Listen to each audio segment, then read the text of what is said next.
చూస్తేనేమో school office room లెక్కనే కొడుతున్నది. టీచర్లు పోరలు ఎవరు అవుపడతలేరు.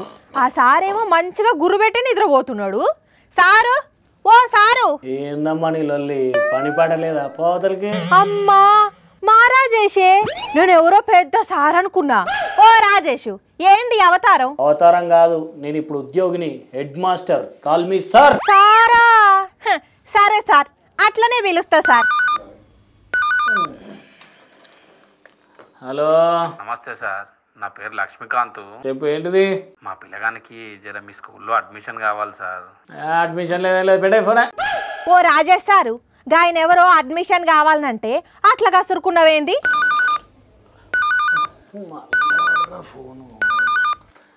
హలో, నమస్తే సార్, నా పేరు లక్ష్మీకాంత్. ఇందాక మీకు ఫోన్ చేయబోతే ఎవరికో కోన్ కిస్కా కొట్టంగానే కలిసింది సార్. అడ్మిషన్ కావాలంటే వాడు కుక్క లెక్కనే, కుక్క కరిచినట్టే మాట్లాడుతున్నాడు సార్. నాకే నువ్వు ఫోన్ చేసింది ఇందాక కూడా. అయ్యో, మీరేనా మాట్లాడింది? సారీ సార్, ఏమనుకోకండి. ఏందా, ఏం కావాలి ఇప్పుడు నీకు? మీ స్కూల్ మంచి పేరు పోయింది కదా సార్, మంచి సెంటర్లు ఉన్నది. పెద్ద వాళ్ళందరూ మీ బల్లకే వస్తారు కదా, అందుకే మీ స్కూల్లో మా పిల్లగానికి ఒక అడ్మిషన్ కావాలి అని అడుగుదామని ఫోన్ చేసిన. కావాలనంటే మా ఎమ్మెల్యే రికమెండేషన్ కూడా ఇప్పిస్తాను సార్. ఇంకొకసారి అడ్మిషన్ అన్నామంటే ఈ ఫోన్ మడత పెట్టి అంట పెట్టే ఫోన్ పెట్టి. అగో, ఇంకెవరో ఫోన్ చేశారు చూడు. ఫోను. హలో హలో సార్, మా ఆయన మీ స్కూల్లోనే పనిచేస్తాడు. వారం రోజుల నుంచి ఇంటికే వస్తలేడు. ఏమైందో ఏమో అని కనుక్కుందామని ఫోన్ చేస్తున్నా సార్. ఇగో చూడమ్మా, ఇక్కడ నేను తప్ప ఎవ్వరు లేరు. ఇక్కడ ఉన్న వాళ్ళందరినీ మంగళగిరి మాన్యాలకు ట్రాన్స్ఫర్ చేసేసిన. పెట్టాయి ఫోను. ఇంకోసారి ఫోన్ చేయకు, నాకు నిద్ర వస్తుంది. నిద్ర చెడగొడుతున్నారు. అదేంది సార్, బల్లున్న సార్లందరినీ కట్టగట్టి ట్రాన్స్ఫర్ చేసిండ్లా? అవును, సార్లనే కాదు అటెండర్లను కూడా ట్రాన్స్ఫర్ చేసిన. ఎందుకు? ఎందుకంటే ఏం చెప్పాలి, మొన్న ఇద్దరు పిల్లలు పెట్టుకున్నారు స్కూల్లో. సార్లందరూ డివైడ్ అయిపోయి కొందరు ఈ పిల్లగానికి కొందరు ఈ పిల్లగానికి సపోర్ట్ చేసేసరికి పెద్ద లొల్లు అయిపోయింది. వాళ్ళ పిల్లగాళ్ళ తల్లిదండ్రులు వచ్చి పెద్ద లొల్లీడ. అవునా? గోటితోని పోయేదానికి గొడ్డలి దాకా తీసుకొచ్చిండ్లా? ఎస్, డిసిప్లిన్ లేదు అసలుకే. అరే, మా స్కూల్కి ఎంత పేరున్నది తెలుసా?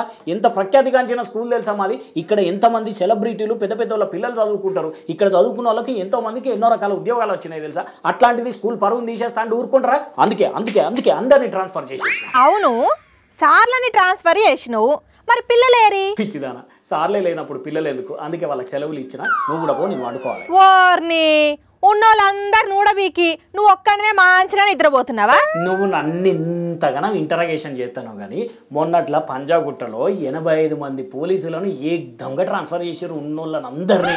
మరి దాని గురించి ఏమడగావు తెలుసా అసలు ఆ విషయం నీకు? అవును, చూసినా. మరి అదేమన్నా ఆషామాషి పోలీస్ స్టేషన్ అనుకుంటున్నావా? దేశంలోనే పేరు మోసిన పోలీస్ స్టేషన్ తెలుసా?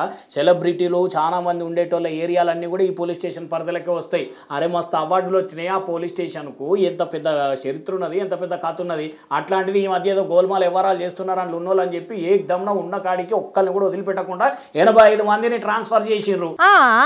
అయితే ఇప్పుడు ఏమంటావు? అట్లనే నేను కూడా మా స్కూల్కు చెడ్డ పేరు రావద్దని చెప్పి ఉన్న స్టాఫ్ను మొత్తం ట్రాన్స్ఫర్ చేసిన. అంతే. మరి పోయిన సార్ల ప్లేస్ లా ఎవరన్నా వచ్చిండ్లా? వస్తారు మెల్లగా. వాళ్ళు వచ్చేదాకా ఏం చేస్తావు సార్? మరి ఇంట్లో ఎలక దూరిందని ఇంటికి నిప్పు పెట్టిండట ఎనకొట్టుకోక ఆయన. ఈ రాజేష్ సారు పని కూడా అట్లనే ఉన్నది.